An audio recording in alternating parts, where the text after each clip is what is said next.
ସନାଇ ଏ ସକାଳେ ଗାଡ଼ି ନେଇକି ଯାଇଥିଲି ମାର୍କେଟ ଷ୍ଟାଣ୍ଡରେ ରଖିଦେଇ ଆସିଛି ଗାଡ଼ି। ଭାଉଜ ହେରିକା ଦେଖା ହେଲେ ମୁଁ ଅଟୋରେ ପଳେଇ ଆଇଲି। ମୋର ଆଉ ଗାଡ଼ି କଥା ମନେ ନାହିଁ। ଷ୍ଟାଣ୍ଡରେ ଗାଡ଼ି ଅଛି, ମୁଁ ଆସିକି ଘରେ। ଆଉ ବୋକାମି ଟିକେ ହେଇଗଲା ଆଉ। ପୁଣି ଯାଇକି ଆଣିବାକୁ ପଡ଼ିବ। ଯେଉଁ ଷ୍ଟାଣ୍ଡରେ ରଖିଛି ସେଇ ଷ୍ଟାଣ୍ଡକୁ ଯିବି ନା? ହଉ ହଉ ହଉ ହଉ, ଏମିତି ବି ବେଳେବେଳେ ହୁଏ। ତେଣୁକରି ୟାକୁ ସବୁ ସତର୍କ ହେବାକୁ ପଡ଼ିବ। ହଉ ଠିକ୍ ଅଛି।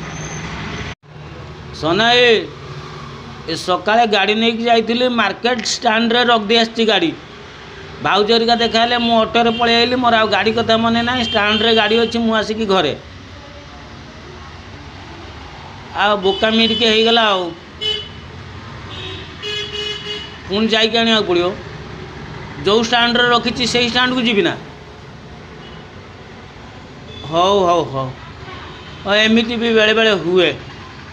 ତେଣୁକରି ୟାକୁ ସବୁ ସତର୍କ ହେବାକୁ ପଡ଼ିବ। ହଉ ଠିକ୍ ଅଛି।